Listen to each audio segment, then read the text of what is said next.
Pues buenas tardes a todos, a todas. Bienvenidos al Centro Asturiano de Madrid. Hemos esperado unos minutos, es profeso, para que se incorporen algunas personas, pues he sabido que en este Madrid, que a menudo está muy transitado, con mucho colapso de tráfico, pues siempre cuesta, especialmente a aquellos que no conocen la casa. Muchos, pues, son habituales en el Centro Asturiano de Madrid. Tenemos algún directivo, como Paco Tejero, al final, por algún lugar está también su esposa, Teresa. Tenemos también a la esposa de don José Vicente Merino, bienvenida. Igualmente a la doctora Rosario Limón Mendizábal, que es la directora de mi departamento de Teoría e Historia de la Educación, en la Facultad de Educación Complutense, nuestra querida alma mater, que sin embargo no está libre de críticas, y es bueno que se hagan siempre desde una perspectiva constructiva. Me refiero a la universidad que está llamada a cumplir una elevada función social, y esto es algo irrenunciable, es un compromiso que personalmente tengo establecido desde hace muchísimos años. No por casualidad, en mi primera tesis doctoral ya puse en la dedicatoria aquel lema que se puede leer en el frontispicio del Real Instituto Asturiano, de nuestro prócer Jovellanos: a la verdad y a la utilidad pública. Y esto conviene recordarlo a veces a quienes tienen puestos de responsabilidad a nivel de los rectorados, de los decanatos, y a todos, por modestos que seamos. Bueno, muchas gracias, Chayo, por tu presencia. Chayo, que nos ha dado alguna conferencia aquí extraordinaria, además de la participación en otros actos. Tenemos también a doña Asunción, bienvenida, que es una persona de la casa, ahora también va a formar parte de un órgano consultivo del Consejo Superior. Muchas gracias, Asunción, también por tu labor profesoral, que fuiste muchos años profesora, y esa vocación permanece en ti, como lo prueba el hecho de todas tus actividades, de tu buen hacer, de tu dinamismo, de tu acercamiento a la cultura con mayúsculas. Y tenemos todavía muy presente esa guía que nos realizaste tan cordial y tan instructiva al Museo Romántico hace unos meses, al Museo de Madrid. Bueno, queda la segunda parte. Queda la segunda parte, eso. Muchas gracias. Bueno, conoces también a Armando, del equipo técnico, a Julio Antón, que es un personaje muy relevante en el ámbito de los estudios psicológicos, con acercamiento al terreno jurídico, policial, de la criminología incluso, ¿verdad, Julio? Y bueno, pues hemos tenido la oportunidad de coincidir hace un par de años o 3, cuando se planteó la gestación de aquel observatorio del movimiento antisistema. En fin, todavía uno tiene la sensación a veces de que está apoltronado, eso sí, muy vigilante, manteniendo pues el telescopio para observar por dónde discurren esos movimientos, ¿no? Ahí estamos turnándonos, aunque un poco de manera sistemática, porque realmente no nos hemos vuelto a reunir, pero no bajamos la guardia. Bueno, bienvenido Julio de Antón, que además fue preceptor del príncipe Felipe, hoy rey Felipe VI. Que como ves, aquí lo tenemos y con su mirada preside de continuo todos nuestros actos. Bienvenidos también Tino Castro, un compañero de todos los días, de todos los encuentros, compañero de la Junta Directiva, aquellos señores que nos acompañan, Marisa, compañera del Centro de Enseñanza Superior Don Bosco, y ahora también, bueno, pues de alguna manera próxima a nuestra facultad, porque nos encontramos... No te oigo, Marisa. Y está la hermana y el padre de Andrés, hombre, pues bienvenidos, que no los conocía, encantados de recibirles igualmente. Y Andrés Menéndez, que te hemos dejado para el final, aunque es, hay que decirlo, presidente adjunto, un hombre muy polifacético, muy versátil, y que está en muchos ámbitos, y todo lo hace bien, desde el teatro, con ese grupo tan extraordinario que tenemos, el grupo de teatro Señaldad, una palabra hermosa que nos recuerda permanentemente la nostalgia hacia nuestra querida tierrina y como presidente de la Peña El Celechu, que nos reunimos mensualmente, y en fin, y las labores de la Junta Directiva, que no son pocas. Bueno, pues hoy nos congrega, como he sabido, una conferencia de lamentable actualidad. Violencia y terrorismo, el proceso de hacerse violento, a cargo del doctor don José Vicente Merino Fernández, a mi derecha, catedrático de Pedagogía Social de la Universidad Complutense de Madrid, y del doctor don Andrés Serrano Molina, a mi izquierda, a quienes presentaré dentro de unos momentos con mayor detenimiento. Aunque el concepto de terrorismo no está cerrado, pues no hay una noción única plenamente aceptada por todos los autores, por todos los especialistas. Cabe entender el terrorismo como actividad criminal organizada, provocadora de daño, provocadora de intimidación, que busca obtener ventajas políticas, económicas o religiosas, fundamentalmente. Aunque el fenómeno es antiguo, algunos dicen que tan antiguo como el hombre, hoy representa una nueva amenaza, quizá porque es global, es un fenómeno omnipresente en el que se descubre la estructura sistémica y la relación entre organizaciones terroristas. En España, bien lo sabemos por desgracia, hemos sufrido con intensidad las acciones criminales de la ETA. Hoy se acrecienta en muchos países, también en el nuestro, la preocupación por el terrorismo islamista, que ha desplegado una violencia sin precedentes en Estados Unidos, en España, en el Reino Unido, en Francia y en otros muchos lugares del planeta. Por supuesto, todo nuestro respeto a quienes practican el Islam. Hay que insistir en que los actos criminales de unos musulmanes no debe llevarnos a criminalizar a todos los musulmanes. El yihadismo y el autodenominado Estado Islámico, que ha superado en muchos aspectos a la conocida como Al-Qaeda, en parte porque este Estado Islámico tiene un territorio, una base territorial, son una versión extremadamente maligna, perversa, fundamentalista, integrista del Islam. Recordemos, por cierto, que la comunidad musulmana francesa, la que se conoce como el Islam francés, ha mostrado su rechazo contra el extremismo del Estado Islámico tras los atentados de París. Para hablar de estas cuestiones me acompañan hoy dos compañeros y amigos, José Vicente Merino Fernández, catedrático de Pedagogía Social de la UCM, y yo creo que en estos tiempos, José Vicente, hay que distinguir mucho entre la pedagogía y la pedagogia.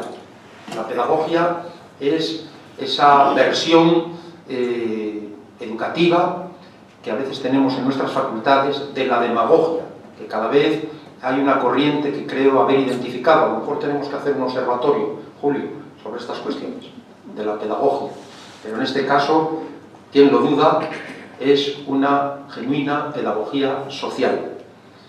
Y del doctor Andrés Serrano Molina, que como un servidor fue profesor durante años del área departamental de Psicología Evolutiva y de la Educación del Centro de Enseñanza Superior Don Bosco, adscrito a la Universidad Complutense.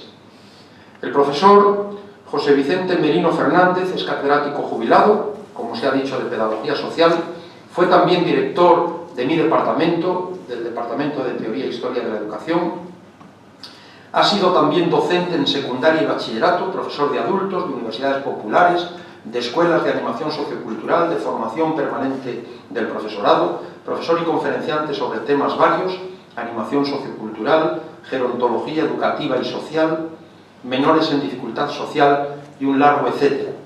Profesor visitante en varias universidades en México, en Perú, Puerto Rico y Estados Unidos. Probablemente quepa destacar su estancia académica durante 8 meses, creo recordar que fueron 8, en la UPAEP, una universidad amiga, la Universidad Popular Autónoma del Estado de Puebla. acompañado, por cierto, de su esposa Julia.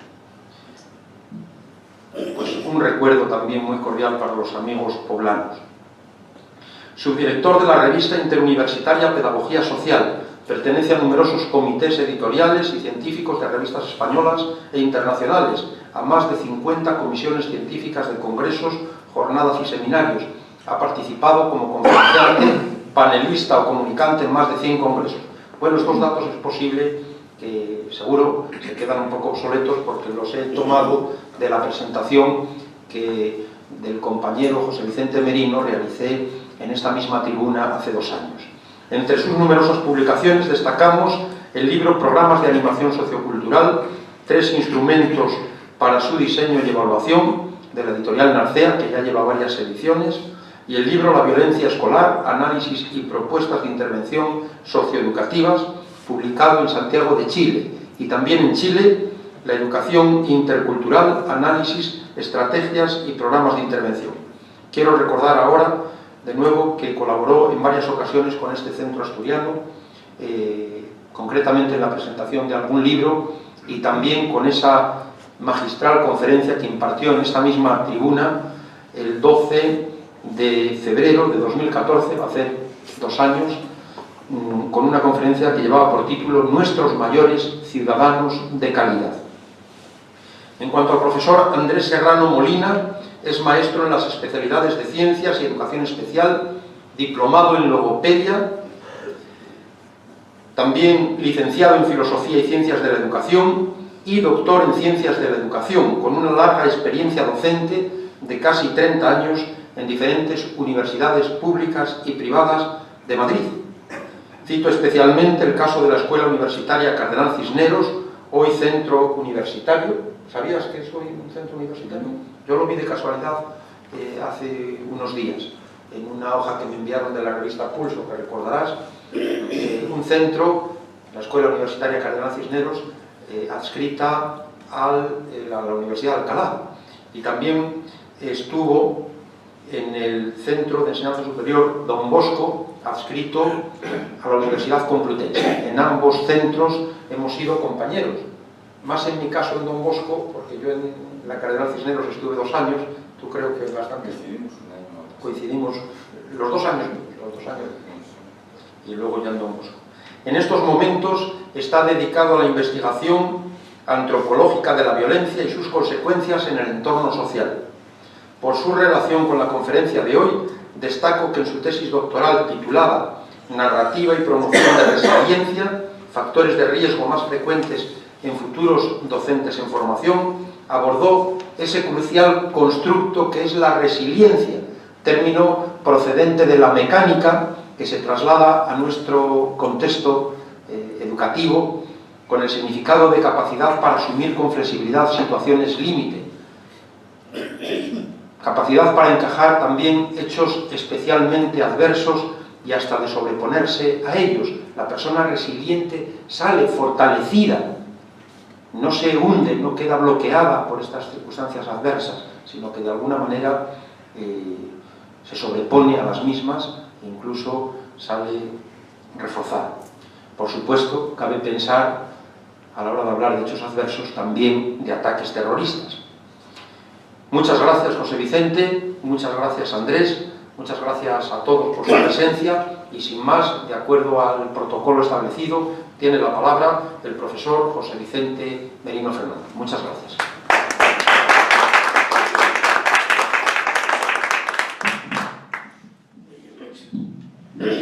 Buenas noches. Allá. Anda la voz un poco a todos y entonces voy a ir directamente a lo que vamos a hablar. La verdad es que es un tema, como ya ha dicho el presidente de la Casa de Asturias, el profesor Valentín, es un tema complejo, difícil, ya les he hablado un poquito, pero con lo cual yo no voy a entrar en ello, de que nos toca directamente por el yihadismo y otra serie de terrorismos que tenemos hoy. Y en ese sentido, yo quisiera compartir y dialogar con ustedes toda una serie de investigaciones desde una perspectiva teórica y práctica y también de reflexiones que he hecho sobre el tema y que hemos hecho también conjuntamente, y entonces por eso vamos a hablar ambos. Entonces, desde esa perspectiva, hay una cuestión que debiéramos primero analizar, y es una pregunta. ¿Cuál es la raíz del terrorismo? ¿Depende de patologías personales del individuo? ¿Depende de aspectos sociales como pobreza, desigualdad, falta de oportunidades, ansia de poder, venganza, odio? ¿Cuál es?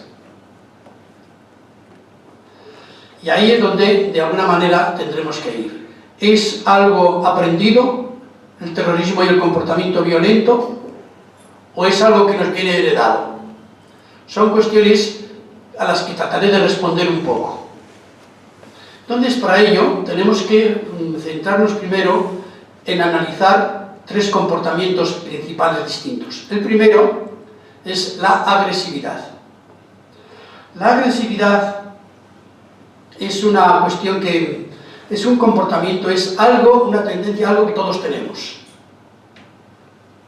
Nos pone en movimiento a todos nosotros. Julio Antón, que está ahí, lo ha estudiado muy bien, la agresividad en jóvenes agresivos, jóvenes violentos, jóvenes delincuentes, y entonces es lo que nos pone en movimiento, lo que nos hace, pues, por ejemplo, trabajar, sobrevivir, estar ahí. Pero es algo heredado, no es ni bueno ni malo, es como el agua. El agua, cuando se desborda, produce daño. El agua, cuando se encauza, es un valor. Produce salud, nos quita la sed. La agresividad igual. Cuando se desborda, puede producir daño.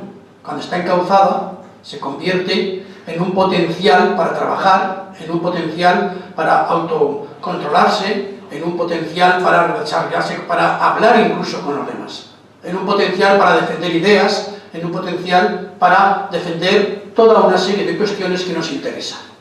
Esa es la agresividad. Pero la agresividad tiene dos comportamientos que hacen daño. Uno es la violencia. Cuando la agresividad se deriva en comportamiento que hace daño a otras personas, intencionalmente tratamos de hacer daño a otros, entonces se llama violencia. Es ya una conducta intencional. Cuando esa violencia intencional adquiere, y yo no voy a definirlo ya porque lo ha descrito muy bien Valentín antes, adquiere ya una serie de características que también veremos, es terrorismo. Por tanto, vamos a meternos ahí desde esa perspectiva. Es decir, la agresividad, violencia y terrorismo, ¿cómo se convierte una persona en violenta o cómo se convierte una persona o un grupo humano en terrorista? Esto es algo de lo que vamos a analizar y a compartir con ustedes, y después nos gustaría que pudiéramos hablar, porque todos hemos trabajado y nos preocupa el tema. En cualquier caso, violencia y terrorismo, vean ustedes ahí, son conductas humanas. Son conductas humanas. La agresividad es un comportamiento más animal, más inherente, más instintivo. La violencia y el terrorismo no es instintivo, aunque en algunos casos puede serlo, pero bueno. Entonces, dos dinámicas de fondo que para ver un poco por dónde, cómo se manifiesta esa agresividad, se convierte en violencia y terrorismo. Una dinámica de fondo es que el hombre es un ser en relación, nos tenemos que socializar. Y la socialización no siempre la entendemos bien. La socialización unas veces la entendemos no como contribuir a la sociedad, o no como desarrollarnos como personas humanas sociales, sino que a veces hay personas que entienden la socialización como dominar al otro, subyugar a la otra persona, someterla, y eso no es socialización, eso es otra cosa. Por tanto, el primer proceso para entender la violencia y el terrorismo y cómo se convierte una persona en violenta, el terrorismo, es saber analizar el hecho de la relación humana, que no voy a entrar en ello. El segundo son las relaciones, y estas relaciones, vean ustedes que ahí saco dos. las personas, todos los individuos, nos relacionamos con otro individuo, con otra persona o con otros individuos, con uno o con varios. Y luego los individuos y grupos nos relacionamos con otros grupos o con otros pueblos. Los pueblos nos relacionamos con otros pueblos que tienen culturas distintas, religiones distintas, formas de vida diferentes. Entonces, ahí es donde puede surgir, por un lado, según esa relación, al ponerse en marcha esa relación, se genera el conflicto. Pero el conflicto no es nada negativo. El conflicto es también algo positivo. El conflicto, lo mismo que la agresividad, es un potencial. El conflicto surge porque todos los que estamos aquí somos diferentes. No somos, ni una sola persona es igual a otra, ni siquiera los géneros. Todos somos distintos. Entonces, claro, surge el conflicto. Pero el conflicto se puede gestionar, se puede resolver, se puede desarrollar de dos maneras. A través del diálogo, del encuentro, de la convivencia, o a través de la violencia. Ya nos hemos ubicado en el tema. Vamos a dejar el de la convivencia ahora para centrarnos en el de la violencia. He tratado de contextualizar para centrarnos. Vayamos a lo siguiente. Violencia, terrorismo, a lo largo de la historia, para explicar este fenómeno, ha habido tres tendencias principales. Una, la llamada biologista, y otra, la ambientalista. La biologista, ¿qué quiere decir? Dice que la violencia y el terrorismo se deben a factores genéricos y neuroquímicos. Es la biologista, dice eso. La biologista también dice que se debe a veces, otros estudios lo analizan desde perspectivas endocrinas, endocrinología. Otro lo estudian desde la etología. Es decir, estudian la conducta animal, y en este sentido los hombres somos también, pertenecemos a animales, pero decimos que racionales, entonces dentro de su conducta natural, cómo se comporta naturalmente, no de forma artificial, es lo que estudia la etología. Y entonces dice que la violencia está más asociada a la conducta etológica que a una conducta artificial. Son explicaciones distintas. Y la otra es la neurobiológica. Son situaciones neurológicas que están ahí. La ambientalista, pues dice que la violencia es un proceso producido por la sociedad, por las estructuras sociales violentas, por la sociedad que genera desigualdades, pobreza, etc. Y entonces esto también tiene como consecuencia conductas violentas, y conductas violentas a veces que son entre personas, que son agresiones y más, pero otras veces ya se convierten en terroristas. Y desde esa perspectiva es otra explicación. Y la otra tendencia es la que yo he llamado interaccionista, que dice, bueno, el ser violento, a ser terrorista, se aprende. Y desde esta perspectiva yo he llegado a la conclusión, después de muchos análisis, de lo siguiente: de que la violencia y el proceso violento, es decir, que el violento y el terrorista no nace, se hace. Y eso es lo que vamos a ver. A través de estudiar el proceso de hacerse violento, vamos a ver cómo se hace un terrorista. ¿Qué influye al hacerse terrorista? Esto es lo que vamos a ver. En esto que les he puesto ahí, el proceso de hacerse violento y terrorista. Dos tipos de violencia, por eso vamos a analizar en primer lugar los tipos de violencia y terrorismo. ¿Qué es eso? Hay dos tipos de violencia y terrorismo: una violencia hostil reactiva y una violencia instrumental depredadora. La violencia hostil reactiva es una reacción caliente. Cuando a uno le enfadan, salta como, dice, voy a por ti. Impulsiva, emocional, producida generalmente por enfado, enojo, rabia. En el ámbito terrorista es la que tiene la mayoría de los que, podríamos decir, son soldados rasos.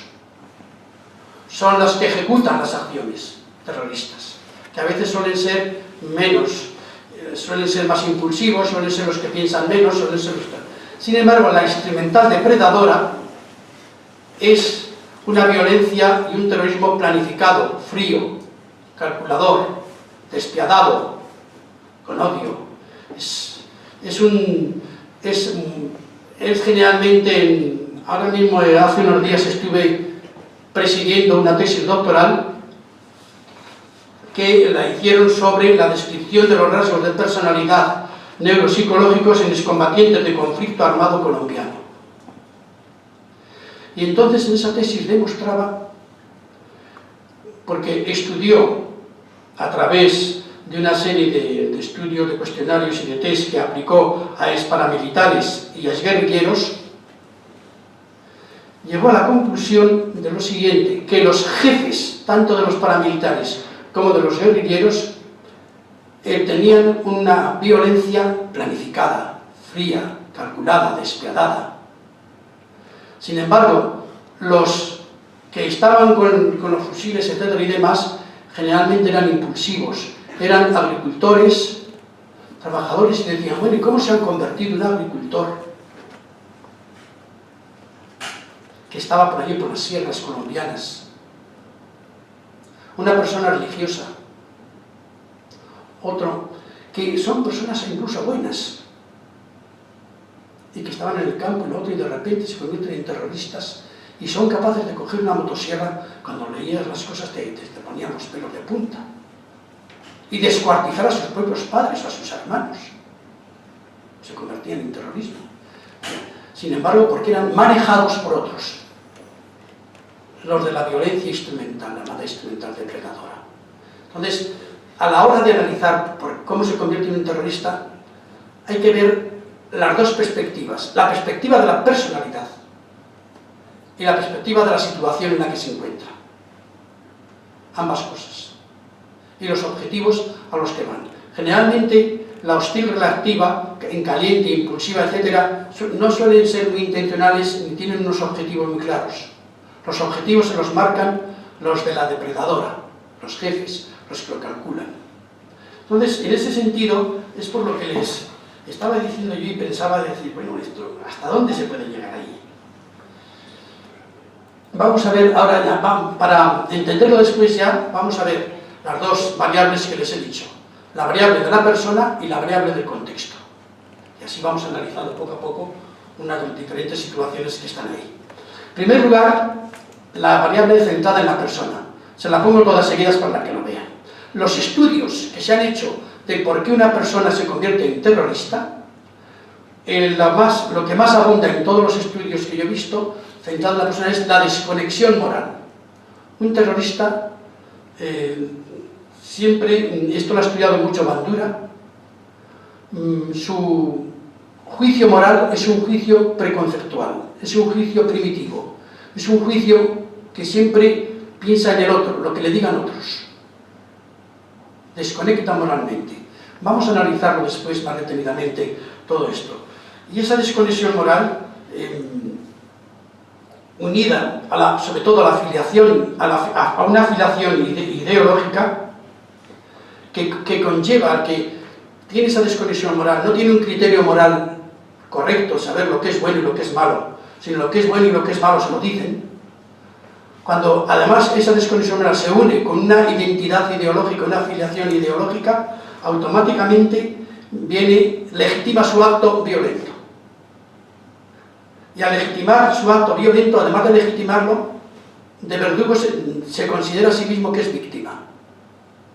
Y al mismo tiempo deslegitima y criminaliza a la víctima que ataca. O sea, es un proceso de desconexión moral muy interesante en el terrorista y en el violento. Y dice, no, si es que yo sé por qué lo hago, si el malo es el otro. Es curioso esta cuestión que se ha estudiado así. Y conviene tenerlo. Luego otro ya, como ven, el segundo punto es victimismo, deslegitimación del enemigo. Y luego características de personalidad que se han estudiado en este... ¿Cuánto tiempo llevo? Para ir más despacio o más deprisa. Características de personalidad. Déficits neuropsicológicos. Se han hecho estudios en el córtex frontal, se han hecho estudios de todo tipo, a ver por dónde van, y no son concluyentes. Si es concluyente el de desconexión moral, que tiene como consecuencia estos dos, victimismo y deslegitimación del enemigo. Luego, otro, bajo nivel de conocimiento, baja tolerancia a la frustración, que no voy a decir nada, porque esto lo va a explicar después Andrés con la resiliencia, que dirá algo de ello. Y luego, desviación social. La persona, generalmente la mayoría de los... Pero es curioso que esto, la desviación social y exclusión social no siempre es cierto en el terrorismo, porque hay un porcentaje, lo que yo he visto en los estudios, es que como entre un 60 y un 70% tienen una desviación social o exclusión social, por lo menos desviación social, una forma de pensar muy distinta a lo que podríamos llamar sistema establecido. Pero hay otros que no, que se hacen violentos por otros motivos y terroristas.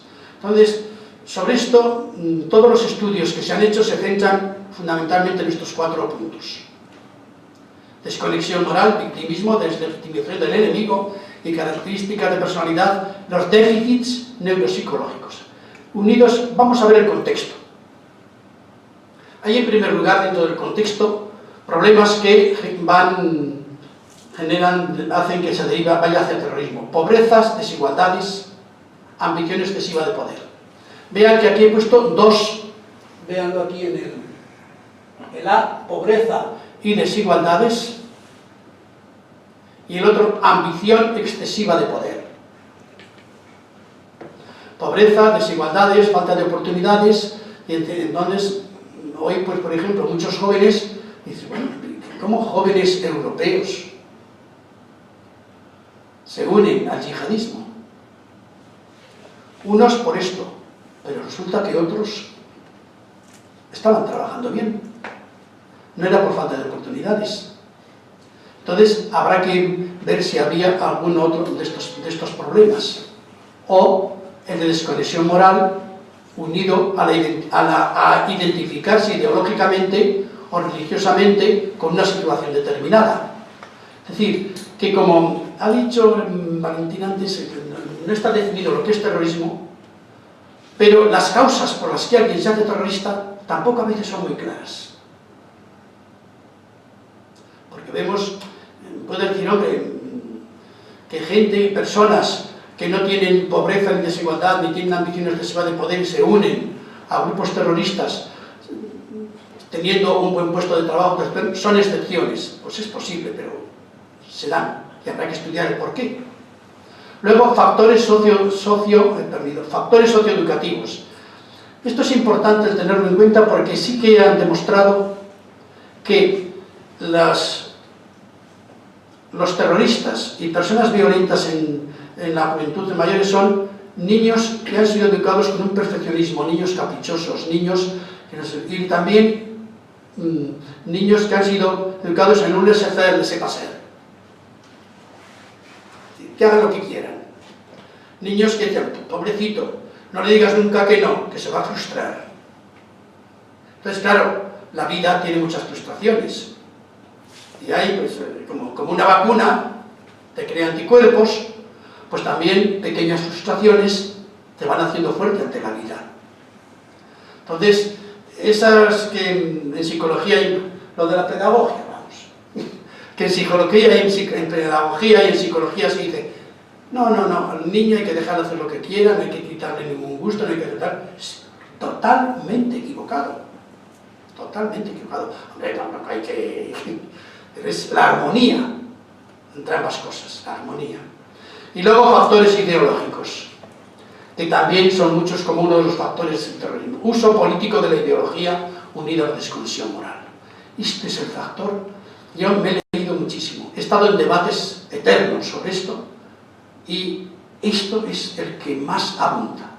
El uso político de las ideologías, el uso político de determinadas formas de vida o modelos culturales, el uso político de religiones, el uso político, claro, unido a un juicio moral pobre, primitivo, sin base, genera terrorismo. Y luego fanatismo ideológico identitario. Vean ustedes cómo estas dos variantes son las que de alguna manera conducen a ser terrorista. Tenemos como resultado, me he saltado algunas filminas, pero si alguien quiere, porque si no se alargaría mucho, que también otra de las cuestiones antes de esta, anterior, había otra que era que había que analizar el acto terrorista. Aquí hemos analizado el proceso, pero el acto me lo salté, y es que el acto terrorista también tiene una serie de situaciones que están. Uno que es la situación física, psicológica y estructural del acto violento. El acto violento, la situación física, es que te lanzas. La situación psicológica, que a veces se muestra en gestos, emociones, formas de mirar, etc. Y luego el acto de la violencia estructural. Aquí hay un planteamiento que yo se lo voy a decir al final, ¿es la violencia una creación social? Pero vamos a dejarlo para el final, después para debatir. Resultado, y con esto yo voy a terminar, para que Andrés siga ya concretando y respondiendo las preguntas. Resumen de todo esto. El acto violento y terrorista es el resultado de una asociación de variables. Déficits neuropsicológicos, desconexión moral, juicio moral heterónomo y primario, afiliación ideológica e entrenamiento en terrorismo instrumental, convertirles en máquinas de matar. Esto he visto cómo, por ejemplo, en Colombia, sobre todo los paramilitares, es que los jefes convertían a otros en auténticas máquinas de matar inconscientes, o sea, sin pensar, máquinas de matar. O sea, ese es un terrorismo instrumental. Y esto va muy unido a la afiliación ideológica. Y creo que a la hora de prevenirlo hay que tener muy en cuenta todo esto. Luego, deslegitimación de la víctima. Autoconvencimiento de que el mundo por el que luchan y matan es el más justo. Es decir, si unes quien tiene un juicio moral correcto, no va a legitimar un acto violento de matar a otro. Pero quien a través de una ideología, de un fanatismo ideológico o religioso, puede tener un déficit neuropsicológico y al mismo tiempo un juicio moral primario, entonces fácilmente le convencen de que lo que hace es bueno. Es un terrible problema que hay que tratar de resolver. Por ello, yo les planteo, es decir, todo esto, el conjunto de todos ellos, va a llegar al terrorismo. Ni este, ni este, ni este, ni este. En unos casos habrá más fuerza de este y en otros de este, pero es un conjunto el que nos lleva a ello. Y el último es el interrogante final que yo les voy a poner aquí. ¿Es la violencia y el terrorismo una construcción social? Me gustaría que debatiéramos sobre ello después. Hay muchas respuestas. Yo puedo ofrecerles alguna, pero no quiero cansarles excesivamente, sino lo que he tratado es de plantearles y de plantearme a mí mismo un problema y asomarnos un poco, porque en una conferencia no se puede decir mucho más así, a no ser que lo alarguemos, asomarnos un poco al proceso de hacerse terrorista, a las variables que intervienen en este proceso. Y que para prevenirlo tendremos que hacerlo a través de la educación y de políticas sociales, políticas económicas, políticas también de orientación y de tutoría a quienes tengan déficits para que no les engañen y los conduzcan a situaciones de este tipo. Muchas gracias.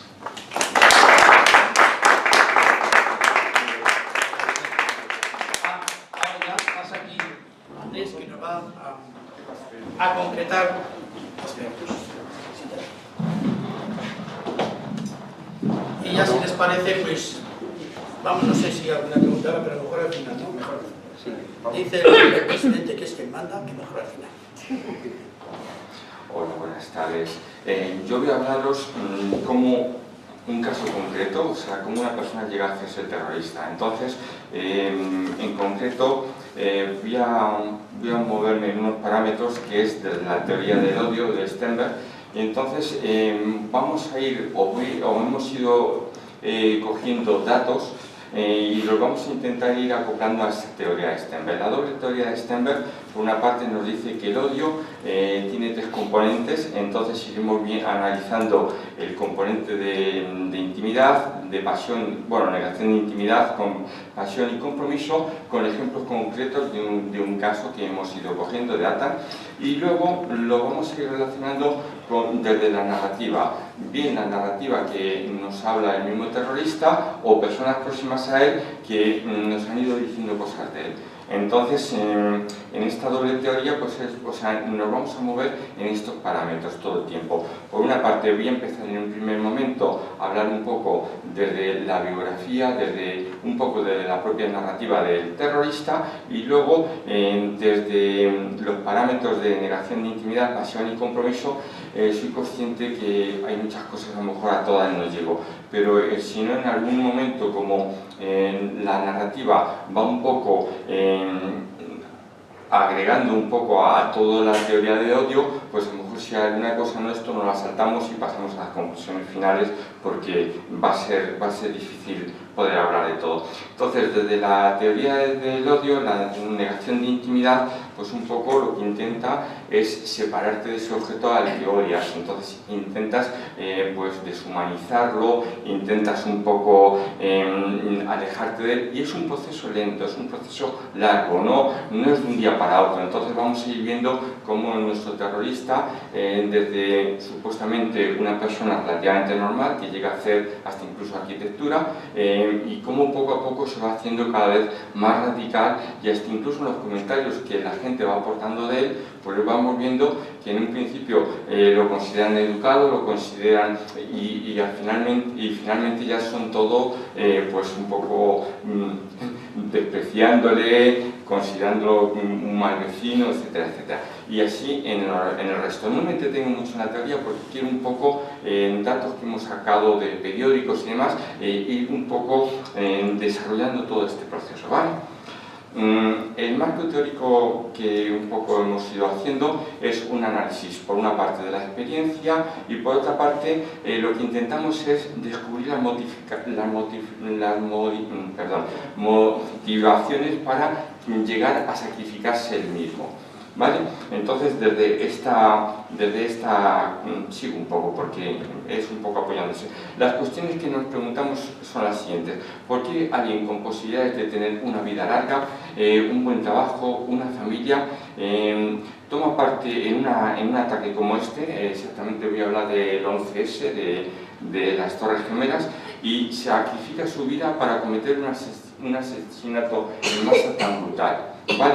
La otra pregunta pues prácticamente está relacionada, sigo un poco adelante. Entonces, desde la narrativa voy a ir describiendo lo que ocurre el día antes, el día 10 de septiembre, y cómo nos va llevando, luego haremos un análisis de los primeros años de su vida y demás. Entonces, nuestro protagonista es Mohamed Atta, es un egipcio, 33 años, y el último día antes del atentado, del 11S, pues bueno, andaba en la zona de Boston con otro compañero que luego había también el atentado, que es Abdulaziz Al-Omari. Alquilaron un coche, se movieron pues, como ciudadanos normales, entraron a una Pizza Hut, a una gasolinera, sacaron dinero, etcétera, etcétera, y se movieron por la zona de Portland. Al día siguiente, bueno, según hablo de instrucciones del último día, se encontró un libro de instrucciones de lo que tenían que hacer los terroristas antes del atentado. Entonces, como se quedó en tierra el equipaje porque llegó en uno de los transbordos, pues no pudo ir el equipaje con él, pues entonces por eso tenemos estos datos, ¿vale? Entonces, el último día decía que había que recogerse pronto. En concreto, nuestros protagonistas se recogen a las 6 de la tarde en un hotel de carretera, y en el hotel de carretera pues se dedicaron a leer el Corán, a rezar, a recitar fragmentos sagrados, y al día siguiente temprano, bueno, se rasuraron el cuerpo, se arreglaron las barbas, etc. Y al día siguiente pues se echaron colonia y fueron a coger el vuelo de Portland a Boston. Era un vuelo corto, y este es el vuelo que llega un poco tarde y hace que el equipaje se quede en tierra. Luego tiene que coger el vuelo de Boston a Los Ángeles. Es un vuelo de largo recorrido, insisto en ello porque va a hacer que los depósitos del avión pues vayan llenos y van a ser el que provoca el incendio, etcétera, etcétera. Entonces, bueno, pues es un vuelo con 81 pasajeros y suben a él Atan, nuestro protagonista, sube Alomari y 3 cómplices, 5 terroristas en este vuelo. Entonces, enseguida se hacen con la cabina de mando. En estos primeros minutos que se inicia el vuelo hacia Los Ángeles, pues degollan a 2 asistentes de vuelo, degollan a un pasajero, y enseguida se oye que los terroristas hablan a los pasajeros del avión diciendo: tenemos nuestros planes, quédense quietos, no les va a pasar nada. Todo esto transcurre durante el avión sigue volando, y en la zona más o menos, o sea, llegando ya al estado de Nueva York, y aquí es cuando dicen esto de quédense quietos y demás, y a continuación hacen un giro, porque dicen que van a volver al aeropuerto de donde partían, hacen un giro y se dirigen hacia la ciudad de Nueva York, hacia las Torres Gemelas. Los últimos minutos antes del accidente, según el libro de instrucciones, Atan debió estar rezando. Es un poco lo que nos dice. Vamos a pasar al siguiente. Estos son los 2 ataques a las 2 Torres Gemelas. Entonces, el primer impacto es a las 8:45 a la World Trade Center Norte, y la velocidad del avión es de 500 millas por hora. Los depósitos van llenos. Pues se colisiona toda la ciudad de Nueva York, todo cenizas. No voy a contar todo porque voy un poquito. En total, entre las 2 Torres Gemelas se calcula que había unas 50.000 personas. O sea, ellos sabían muy bien qué es lo que intentaban hacer. Esto mismo ocurre con la Torre Sur a la 903, y voy un poquito más rápido para que nos quede un poquito de tiempo para hablar al final. La estructura de las torres, nuestro protagonista, aún no lo he dicho, luego ya lo diré, es arquitecto. Él sabe muy bien qué tipo de estructuras tienen las Torres Gemelas, cómo se pueden llegar a hundir. Entonces, bueno, pues esto lo he titulado un poco porque creo que es importante. La estructura de las Torres Gemelas tiene un eje central, que son las que soportan prácticamente todo el peso de la Torre Gemela, y luego está rodeado de oficinas y algunas columnas periféricas, pero no tan fuertes. Entonces, al chocar el avión, al chocar estos 2 aviones contra las Torres Gemelas, lo que ocurre es que se produce un incendio, el calor, el peso deforma el hierro, empieza a soportar el peso de las columnas exteriores, y el edificio se cae. Primero se cae la Torre Sur, que es la que impactó por segunda vez, el segundo avión, y posteriormente cae la Torre Norte. Ahí pongo a las 10 y a las 10:29. Y por la tarde cae el edificio 7 de la huerta, próxima a las Torres Gemelas. Las cifras de muertos en la ciudad de Nueva York, porque hubo otros atentados, son de 2.752 muertos. Pero hubo muchas más familias destruidas, muchos planes de futuros interrumpidos y sueños que quedaron deshechos para siempre. Eso es un poco, para mí, lo más importante de esta. Hubo otros ataques, aparte de las 2 Torres Gemelas. Hubo otro avión que chocó contra el Pentágono, y hubo otro avión que explotó en campo abierto en Pensilvania, pero probablemente iba dirigido hacia la Casa Blanca. Todos los aviones eran de las 2 aerolíneas americanas, la American Airlines y la United Airlines. Los objetivos de los terroristas. Estos terroristas intentaban golpear el corazón del poder económico, militar y político de Estados Unidos. Lo que consiguen con estos 2 atentados es que se paralice la vida en todo Estados Unidos. Quedan todos los aviones en tierra, Disney World se cierra, todas las torres emblemáticas se vacían, las centrales nucleares, pues una medida de seguridad extrema, la universidad, los museos, etc. Las consecuencias de este atentado hace que el presidente Bush declare la guerra directamente al terrorismo. Entonces, junto con sus aliados, al mes están atacando a Afganistán porque el gobierno estaba gobernado por talibanes que son fundamentalistas islámicos que apoyaron la acción de Al-Qaeda, organización que llevó a cabo estos atentados. Lo que consiguen con este atentado es destruyen los símbolos de poder de una economía capitalista, la dedicación del ser humano a la paz mediante el comercio mundial, y consiguen crear, para mí lo más importante, consiguen crear una sensación de inseguridad en todos los estadounidenses. Esto es un poco lo que consiguen. Ahora voy a describir un poquito la biografía de este terrorista, de Mohammed Atta. Nace en una ciudad del delta del Nilo, en Kafr el-Sheikh, y su padre es abogado, experto en leyes civiles y en la Sharia. Su madre procede de una familia rica, de agricultores, de comerciantes, y se casan cuando ella tenía 14 años. Enseguida tienen 2 hijas, en primer lugar, que una de ellas estudia medicina, la otra es zoóloga, y nace, y nos lo describen en las entrevistas que hubo en televisión y en el periódico y demás, nos lo describe el padre como un niño pequeño, desgarbado, tímido, apocado. También nos dice que el padre le llama Borbó, es un pájaro insectívoro de canto, pues eso, como algo delicado. Más cosas que nos cuenta el padre. El padre dice que fue bastante estricto con sus hijos, que no les dejaba salir demasiado. Atta, nuestro protagonista, no le gustaba los juegos violentos, le gustaba jugar al ajedrez, pues bueno, un niño en esta línea. A los 10 años se trasladan de la ciudad del delta del Nilo, se trasladan a la ciudad del Cairo. El padre consideraba que ahí iban a poder progresar mucho más toda la familia. Entonces viven en un piso, tiene pocos amigos, y hasta incluso un amigo, un compañero de colegio, le hace una caricatura con un signo de prohibido acercarse a él, como un niño aislado y demás. Seguimos. En el año 85, Atta llega a la universidad. Es aceptado en la Escuela de Ingeniería, de Arquitectura, y bueno, sobresale en aspectos de tipo analítico, pero en cambio no resalta mucho en los aspectos creativos que se requieren para esta profesión.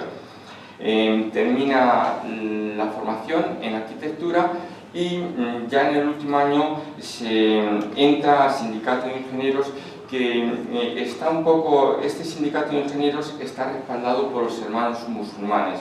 En estos últimos días o en este último tiempo pues han sido penalizados de todo, no me voy a meter mucho en ello. Y bueno, pues estos hermanos musulmanes utilizaban la universidad como centro de reclutamiento. El padre considera que para que se equipare a las hermanas debe hacer un doctorado, entonces le recomienda que vaya a Alemania a hacer este doctorado. Él no tiene mucho interés en querer salir, es un niño muy dependiente de la madre aún, hasta incluso comenta que ya en su edad adulta pues se sentaba al regazo de la madre, pero bueno, convencido por los padres, se traslada a Hamburgo, en casa de una familia conocida de los padres, hasta que un poco consume la hospitalidad de esta familia y pasa a un apartamento de la universidad en compañía de otros dos compañeros de estudio. Los compañeros de estudio describen que tuvieron algunos problemas, se ve que el tema de la limpieza de la cocina, del baño, pero bueno, tampoco, y no tuvo mucho interés en tener una buena relación con ellos. Eso es un poco lo que nos dicen. Antes de hablar de los amigos alemanes, me voy a hablar voy a hablar un poco de Machule, su director de tesis. Entonces nos dice su director de tesis que parecía una persona religiosa, pero que nunca experimentó ideas de tipo fundamentalista. Si nos damos cuenta, lo que van diciendo de él es una persona educada, inteligente, dispuesta a ayudar. Aquí aún no estamos demasiado radical en los comentarios que hace la gente. Ya sus amigos empiezan un poco a comentar que, bueno, que se radicaliza un poco diciendo que el Corán es la única verdad, considera que es un pecado considerar el Corán como un cántico, considera también la música como algo pecaminoso. Y bueno, pues ya un poco como entre los amigos y el director de tesis y demás, pues ya van viendo algunos aspectos, pues eso, que se queda un poco alienado, recluido, intenta evitar ir a ver películas, ir a hablar por la noche, relacionarse con mujeres, un poco su conducta es un poco de tipo misógino en algún momento.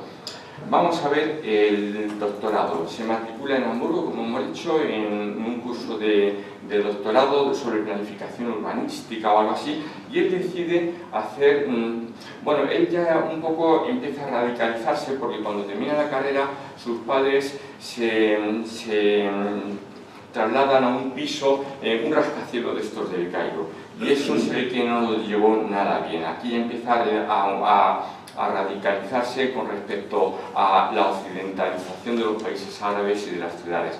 Entonces, pues, bueno, decide hacer su tesis doctoral sobre la ciudad de Alepo, que en estos días pues, está llena de conflictos.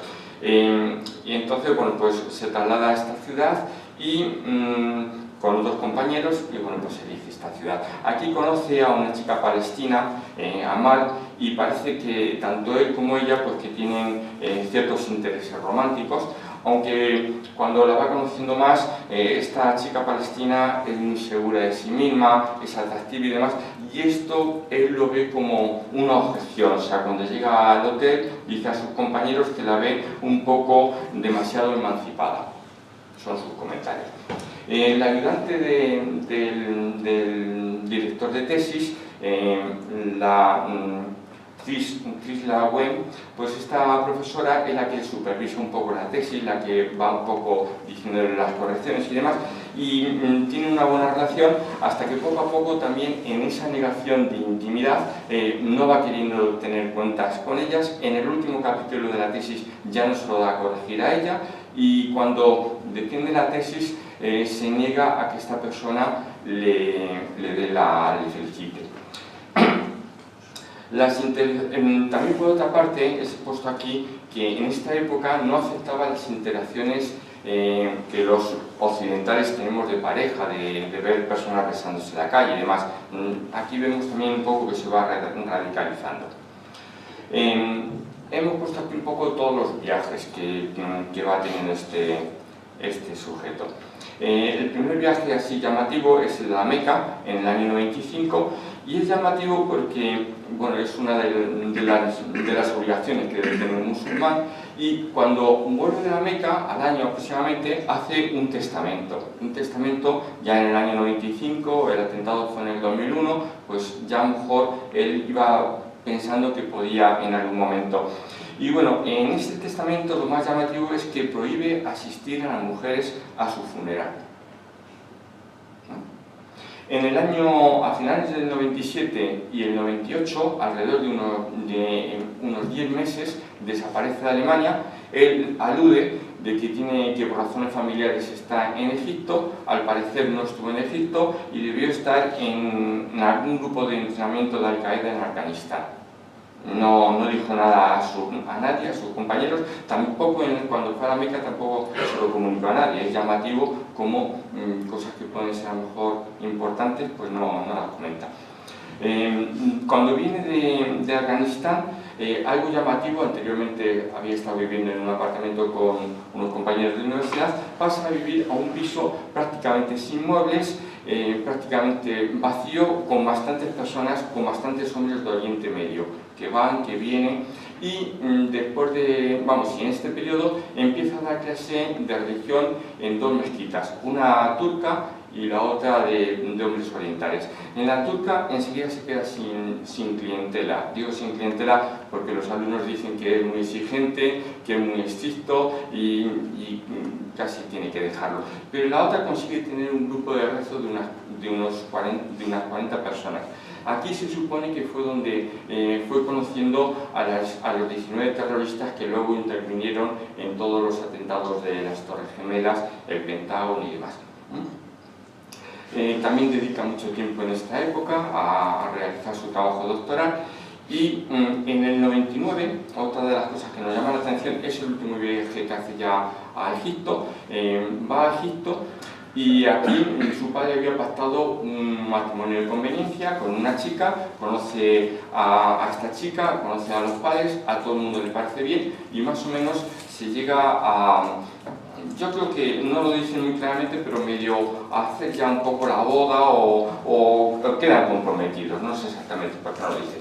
Pero los padres de la chica ponen la condición de que no puede irse fuera del Cairo, o sea que ella se queda en el Cairo, él vuelve otra vez a Europa, los padres le recomiendan de que tiene que hacer una tesis doctoral, esta vez en Estados Unidos, y él vuelve en dirección a Alemania, pero bueno, ahora iremos hablando un poco de ello.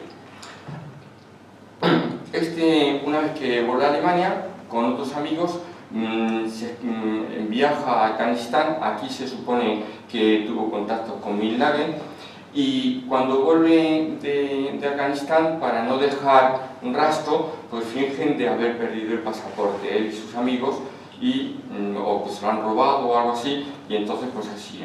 Durante este tiempo, ya estamos en el 2000, empieza a mandar correos electrónicos interesándose por hacer un curso de piloto de avión. Entonces pues manda correos a distintas escuelas de aviación para hacerse piloto en Estados Unidos y también solicita información al Ministerio de Agricultura de Estados Unidos para la compra de hidroaviones o fumigadores o cosas así. Es llamativo en esta época, en el 2000, es llamativo porque se mueve por distintos países de forma relativamente rápida y demás. Hace un curso de piloto en Benice, en la escuela Hutman, y junto con otro compañero de atentado, que es Al-Sehi, y fingen ser primos. Pagan por este curso $40.000 por 300 horas de clase.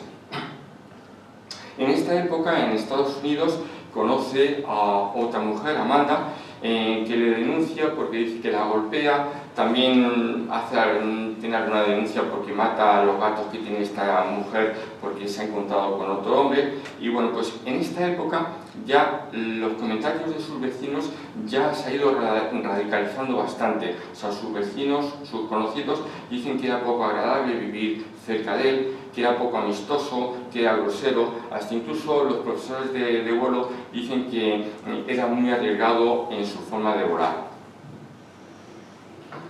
Ahora, esto que hemos contado hasta aquí sería un poco la narrativa. Voy a ir hablando de todos estos aspectos, pero desde la teoría del odio, a lo mejor no lo vemos todo, pero creo que alguna persona... Bueno, vemos un poquito la negación de intimidad, veremos lo que sería la pasión y lo que sería el compromiso.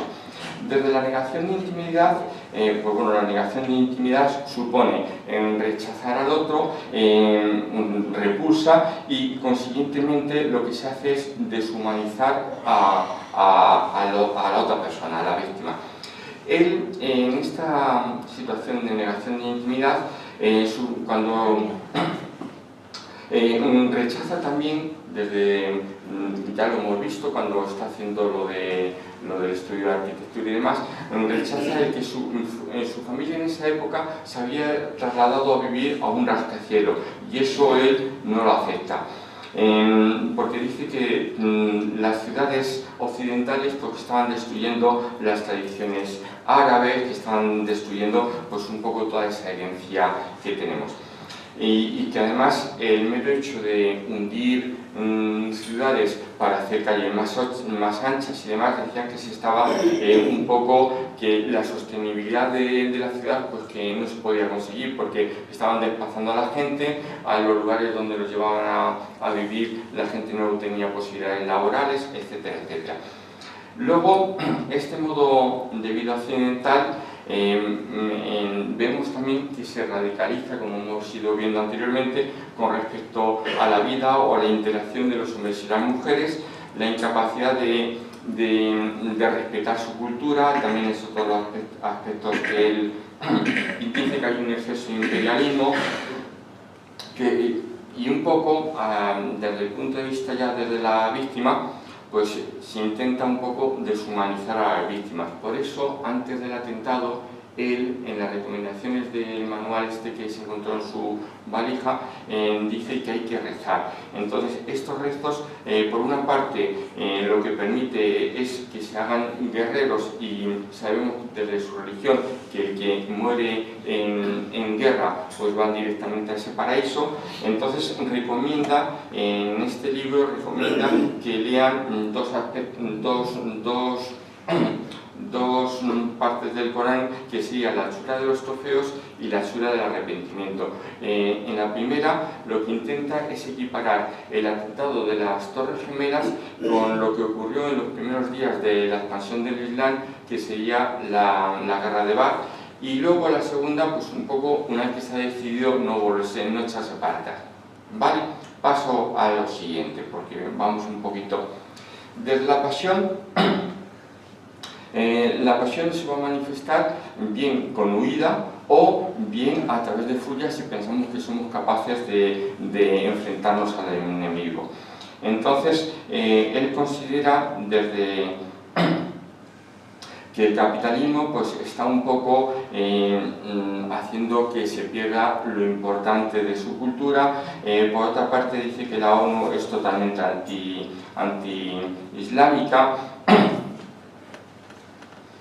Y todo esto le conlleva a frustración, a una posición desesperada y sin salida, y es lo que un poco José Vicente nos decía, o sea, esto lo hace vulnerable. Entonces lo hace vulnerable ante los radicales que buscan nuevos mártires para su causa. Entonces va a ser una forma de captarlo. Desde la política interior y política exterior, pues un poco lo que él considera, voy un poco saltando porque yo creo que desde la política exterior, pues en estos momentos se está produciendo las relaciones que tiene Estados Unidos hacia Israel, pero en cambio en este momento también se está produciendo la guerra de Bosnia, el trato que se está dando a los musulmanes, él no considera que sea demasiado bueno. También se está atacando a Irak y a Saddam Hussein, que tampoco él está de acuerdo. La situación de los musulmanes en general pues dice que es un anti-islamismo desde todo Occidente. Entonces esto le produce una sed de venganza que va a intentar en algún momento, con tiempo, por eso aprende a conducir un avión. Bueno, esta sed de venganza le lleva a superar determinados aspectos que, por ejemplo, el padre nos cuenta que para subir en avión la hermana le tenía que dar fármacos para que se tranquilizara y demás. Entonces esto le lleva a ir superando todos esos aspectos y es capaz de aprender a volar y demás. O sea que un poco nos va a ir dando las pautas de cómo se va a ir haciendo el terrorista. Entonces, bueno, pues paso al compromiso. El compromiso, he señalado distintos aspectos, los vamos a ir viendo de forma muy rapidita porque no sé cómo vamos de tiempo, Valentín, ya fuera del tiempo, ¿verdad? Entonces, os lo cuento desde aquí, o sea, tengo más transparencia, pero el compromiso, por una parte, voy pasando un poco así. El compromiso, pues, desde el pensamiento occidental, pues dice que el pensamiento occidental está totalmente corrompido, que hay una desproporción de riqueza de Occidente con respecto a los países árabes, etcétera, etcétera. Históricamente, en Occidente, para él, siempre hemos utilizado y hemos explotado a estos países. No me entretengo mucho, pero bueno, voy a ir un poquito pasando porque quiero llegar a las conclusiones. Desde este otro aspecto del compromiso, negación del objeto, pues un poco se va radicalizando. Bueno, no os he contado, pero aquí en la parte de abajo vemos que hasta incluso cuando vuelve de Afganistán empieza a vestir, se deja barba, se deja túnica. Todo esto le va haciendo un poco que desadaptado con respecto al contexto donde le toca vivir, ¿vale? Y eso le va a llevar también un poco a... Desde el yihadismo, yo parto de que es más una posición de la occidentalización del Islam que una exportación de los problemas de Oriente Medio. Es decir, difícilmente desde Occidente va a poder un musulmán realizar sus 5 rezos, va a poder realizar sus festejos, etcétera, etcétera. Entonces, pues esto es un poco lo que a lo mejor no aceptan. Continúo un poco, no me quedo... En este final de la Guerra Fría, algo también ha comentado antes José Vicente, pues estos nuevos terroristas no necesitan ser de un país determinado, sino que pueden, solo con su ideal religioso, pues pueden captar voluntarios desde Europa mismamente, etcétera, etcétera. Y luego, todos estos terroristas, como vemos, nuestro terrorista Atan ha pasado por Afganistán, pues hoy llamémosle Estado Islámico, llamémosle Siria, llamémosle Irak, etcétera, o sea, necesitan pasar por para que les vayan adoctrinando. Paso ya a las conclusiones, que es un poco donde quería llegar. Para hacerse, ya como conclusión, para hacerse un terrorista, pues necesita varias cosas. Por una parte, que los componentes del odio se manifiesten en esta persona en mayor o menor presencia, pero es importante. Por otra parte, este concepto de personalidad autoritaria es un concepto muy antiguo, pero sigue aún persistiendo en nuestro protagonista. O sea, la persistencia de una autoridad autoritaria que se caracteriza por lo que ahí os pongo. Y además de eso, van a ser jóvenes sin trabajo, sin perspectivas de llegar a tener una vida familiar decente. Y esto va a ser otro factor importante. Luego, el odio puede dar sentido puede dar sentido y fundamento a una vida engañosa y de destrucción. Y si además le añadimos los ropajes de la devoción religiosa, pues entonces es un arma explosiva. Y además de eso, según Johnson nos dice que un terrorista pues va a tener una serie de características, y os las leo directamente. Dice que crea un mundo, o sea, él intenta crear un mundo perfecto, su tierra es sagrada y debe ser protegida, sus enemigos son una amenaza para ella y deben matarlos, y los enemigos son seguidores de Satán y su muerte purifica el mundo. Las causas conlleva o exige un sacrificio por parte de ellos y su salvación va a estar en el cielo. Sus creencias, desde su punto de vista, son coherentes, autoevidentes e imposibles de refutar. Entonces, esto es por un deslizamiento de la razón hacia la emoción. He ido un poco rápido, pero no había mucho tiempo y no sé si casi me he pasado demasiado. Ahora, pues aquí un poco, si hay alguna pregunta, algún comentario, muchas gracias.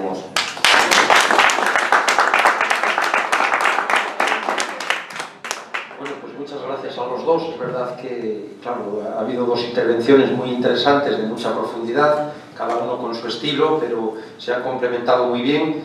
La de José Vicente pues ha sido más panorámica, podríamos decir, sobre las causas del terrorismo, y en el caso de Andrés, pues de corte analítico factorial, aunque también complementada con esa visión biográfico-narrativa.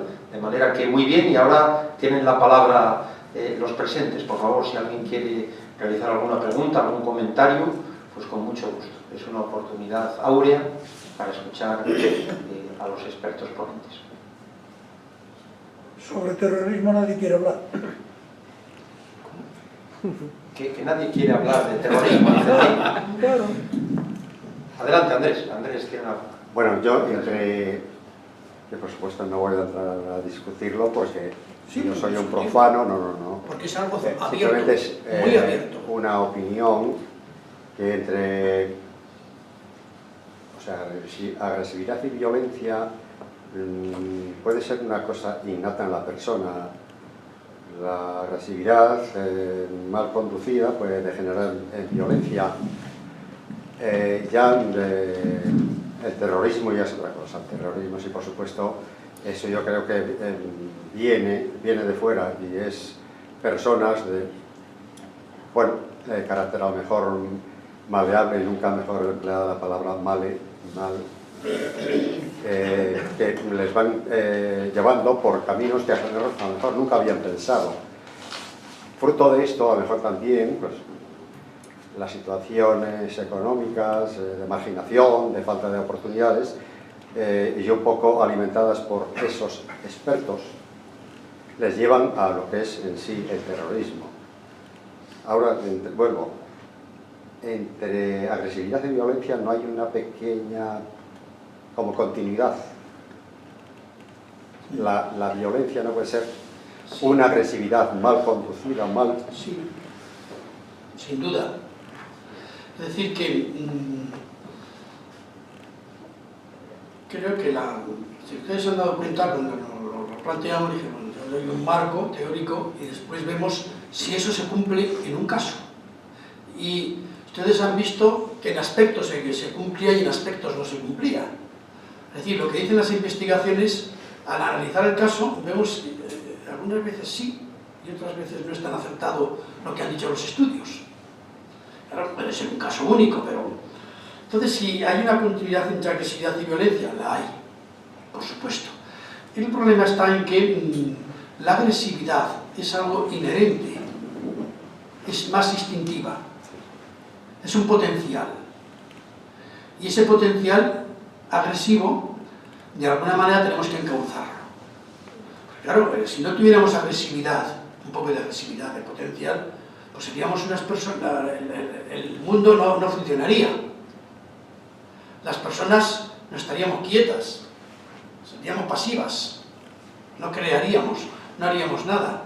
Entonces, es interesante lo que usted me ha planteado, porque, claro, cuando la agresividad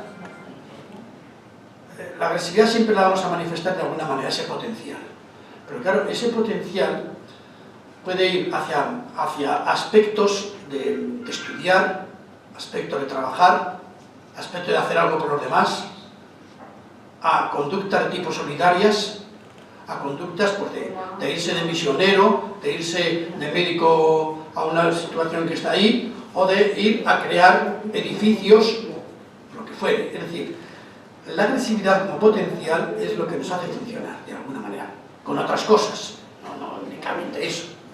Pero el problema ha sido que en el imaginario social, también en muchos estudios, la agresividad se ha confundido con la violencia. Entonces se dice, esta persona es agresiva. Claro, es agresiva cuando ya esa agresividad, o por odio, o porque le han pisado, dice que te doy. Entonces ya viene un gesto emocional, una situación tal, etcétera y demás. Por eso, a la hora de analizar tanto la agresividad como la violencia, no al margen ya del terrorismo, hay que ver, evidentemente, que hay que analizar, lo primero que hay que hacer es el agente de la acción. El agente que hace el sujeto, cuando se hace agresivo, casi siempre toda la persona, cuando comete una actividad agresiva, justifica su acción. Dice, es que me has atacado y yo me he defendido. Justifica su acción cuando se hace violento. O eso centrado en la propia persona. Pero centrado, por ejemplo, en el estatus de la víctima. Es la filosofía popular en este sentido, el estatus de la víctima, sea persona o grupo, cuanto más bajo, de nivel social, de nivel cultural, de nivel personal, más pasivo, más incapaz de defenderse, hay más facilidad de aceptación social del violento. Es lo que se solía decir. La filosofía popular, por ejemplo, dice, los ricos y los poderosos no se caen, se tiran. O el rico y el poderoso no roba, gestiona, administra. Sin embargo, el que es pobre, etcétera, pues no gestiona, porque no tiene nada que gestionar. Es decir, la filosofía popular, es decir, que a la hora de ver cómo la agresividad, ese potencial, se convierte en violencia, pues primero hay que analizar la persona. Segundo, hay que analizar la víctima que está enfrente.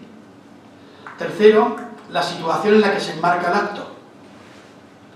La situación en la que se enmarca el acto violento, si una persona se defiende de un acto violento, se dice, hombre, está justificado que haya sido violento, que haya manifestado su agresividad en una conducta, valga la redundancia, decimos todos, más agresiva, sería más violenta, y se justifica. Dice, ¿por qué? Porque tiene un motivo concreto para realizar eso, defenderse. Y luego también, a la hora de decir si una conducta violenta es más agresiva o menos agresiva, generalmente se tiene en cuenta también el daño que se ha hecho a la víctima. Son aspectos que se van analizando constantemente, y entonces, claro, por eso la diferencia entre agresividad y violencia, desde mi perspectiva, creo que es un hilo débil, es únicamente que la violencia es ya una conducta racional e intencional, y la agresividad puede ser algo simplemente impulsivo, es un comportamiento instintivo a veces.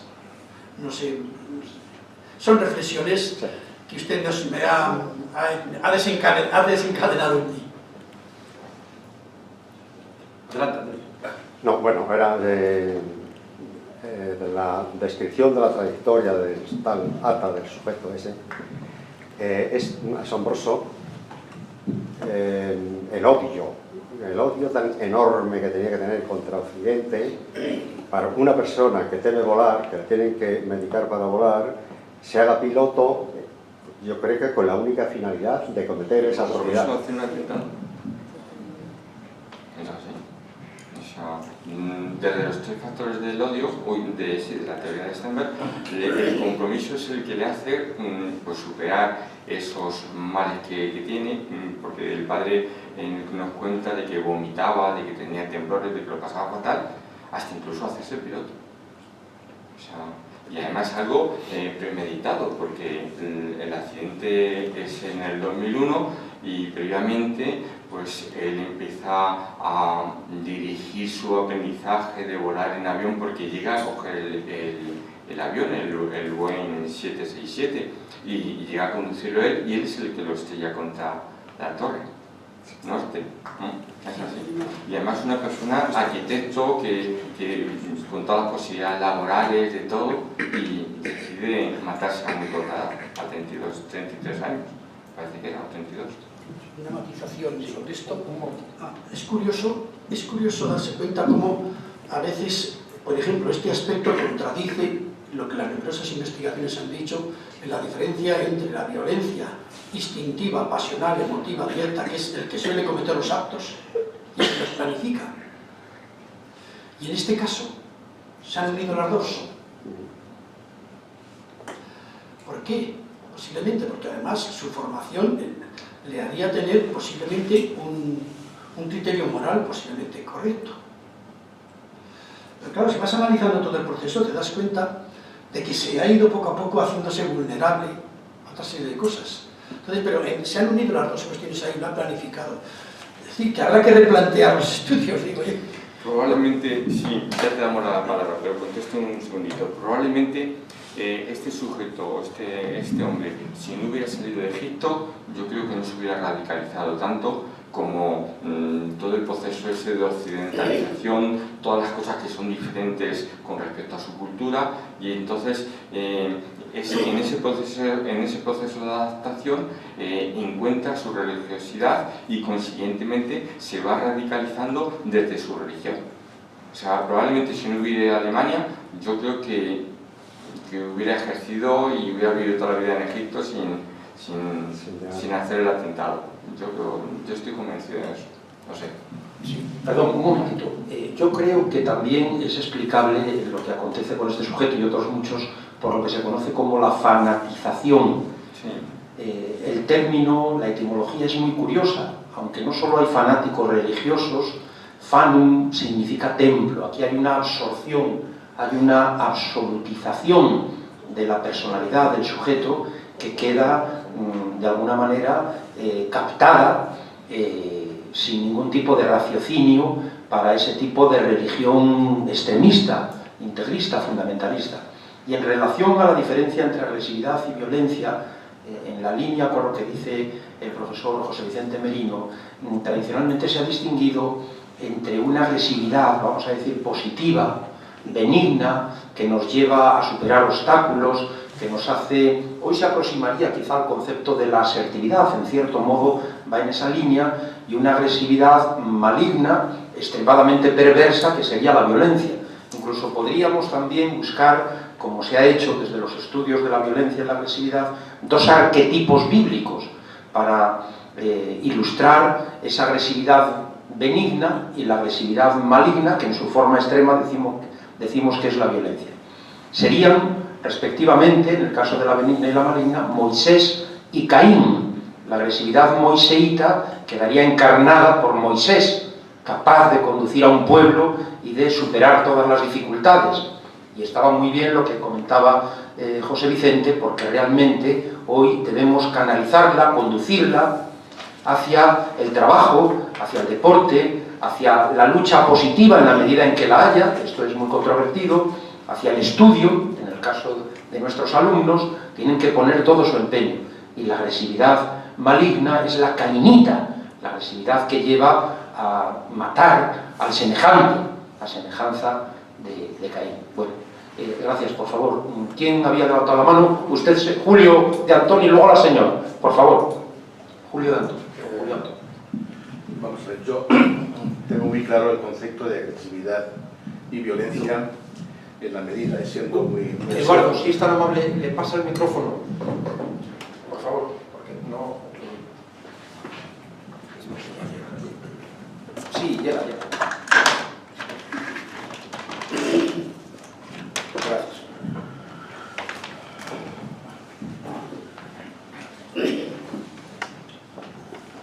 Bien.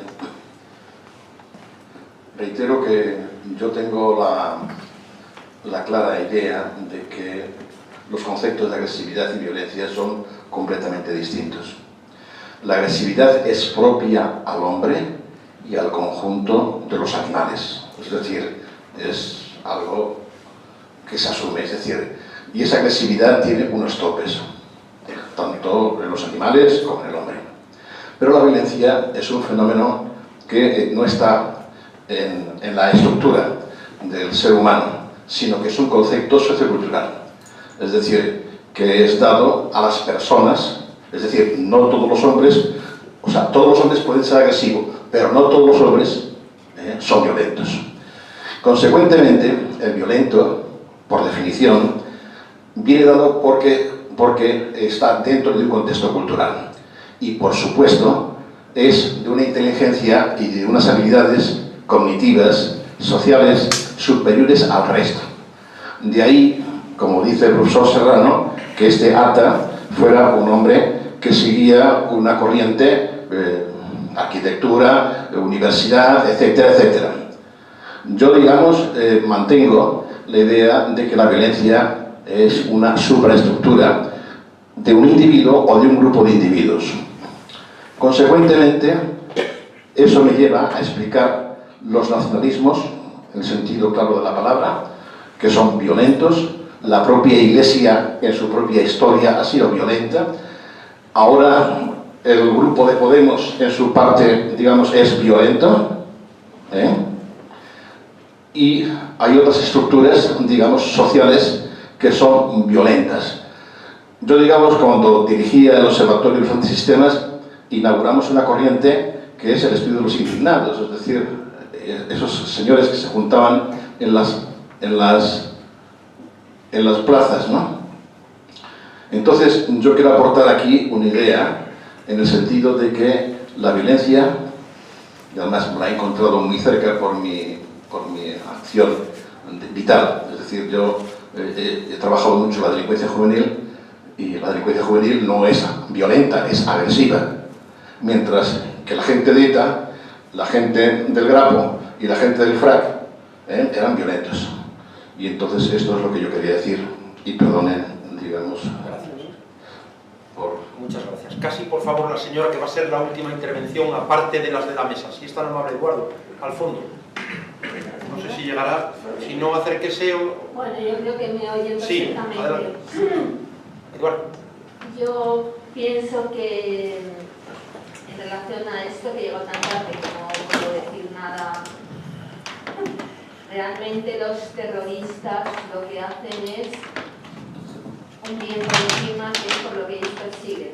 Siempre están cubiertos por un bien, es decir, te llenan de injusticias, la injusticia dentro de la justicia establecida se da diariamente por una serie de errores, de circunstancias y negligencias. Una vez que te han llenado de injusticias, te ofrecen sus servicios. O eres muy equilibrado, o automáticamente haces uso de sus servicios. Entonces, ellos siempre actúan con un principio de bien. Ahora, ¿cómo?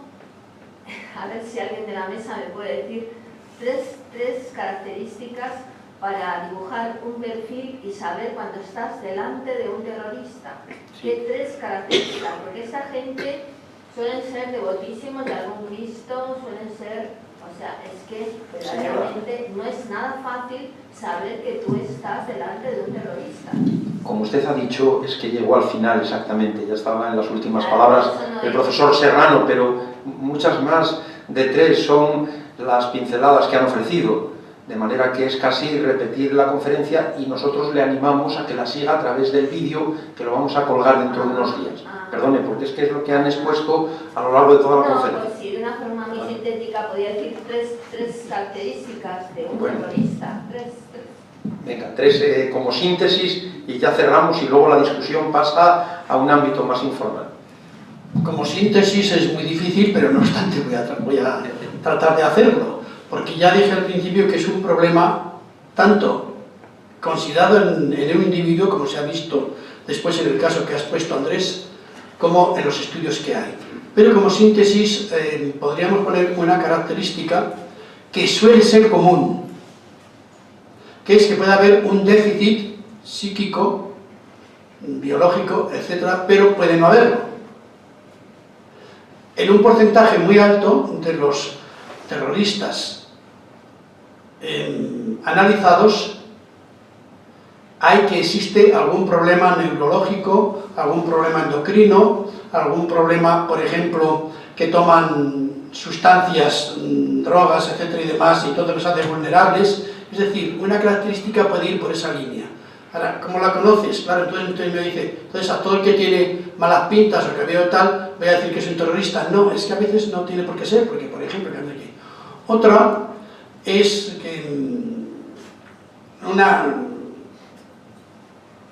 que moralmente, lo que se ha llamado un juicio moral primitivo, que a la hora de diferenciar el bien del mal, si usted está conversando, pues entonces te confunde lo que es bueno con lo que es malo.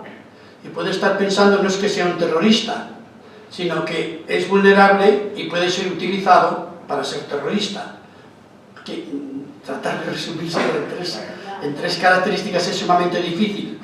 Y luego, que puede ser una afiliación ideológica que pueden hacer, y no sé si a Andrés se le ocurre, que es la otra clave, en la que suele moverse todo esto, es la fanatización en las conversaciones. Pero eso no quiere decir que sea terrorista, porque muchas personas son fanáticas y no son terroristas. Es decir, pero realmente son como tres claves que hacen que una persona sea más fácil que acabe siendo terrorista. Ahora, conocer en la calle quién es terrorista y no es muy difícil, porque ahora suelen disimularlo muy bien. Estar delante de uno y no darte cuenta es corrientísimo, porque los hay, y sin embargo, pues no, la gente no se da cuenta. Yo creo que queda recogido en las conclusiones que os cuento al final. Dice que o un poco concluimos que para que una persona sea terrorista debe tener componentes los tres componentes del odio, que es la negación de intimidad, la pasión y el compromiso, en proporciones elevadas. Y entonces eso es lo que hace que una persona tenga una identidad. Serían las tres primeras líneas que tengo puestas al comienzo. Entonces eso es lo que hace que una persona sea terrorista, o sea, que tenga un nivel elevado de negación de intimidad, es decir, no quiera, pues, en este caso, en nuestro caso que hemos contado, a los occidentales, a todo lo que venga de Occidente. Por otra parte, aparte de eso, pues bueno, todo lo que llegase incluso a negar lo que serían las relaciones de pareja, de besarse en público y demás. Luego presencia elevada en cuanto a pasión, o sea, furia y demás. Y luego lo que sería compromiso, es decir, un serio compromiso de querer, yo ahora soy pequeño, soy débil, pero el día que sea mayor te mataré. Un poco en otra historia que leía por ahí venía a decir eso el niño, o sea, quería ser mayor. Otro caso que podría haber contado, quería ser mayor porque quería tomar represalias contra el padre y matarlo. Pues bueno, pues es el otro componente del compromiso, o sea, en nuestro caso es querer hacer piloto, querer para llegar a hacer, pues eso, ese atentado que llama mucho la atención, que es destruir estas torres. Pues bueno, en la proporción que tiene estos tres componentes de la teoría de Stenberg, sería una persona terrorista. Yo creo que queda recogido en el comienzo. Bueno, pues muchas gracias. Lo que hay que decir es que realmente esta grave lacra social generada por fanáticos terroristas, este es el título además de un libro de nuestro colega Manzana de Oro, asturiano universal, el doctor Alonso Fernández, don Francisco Alonso Fernández, Fanáticos terroristas, publicado por Salvat. Pues estamos llamados todos para prevenirlo y combatirlo. Se combate al terrorismo desde el ámbito familiar, desde el escolar también, desde el ámbito político, jurídico, cívico y desde luego también policial. Muchas gracias al profesor Serrano, muchas gracias al profesor Merino y a todos ustedes por su presencia. Gracias.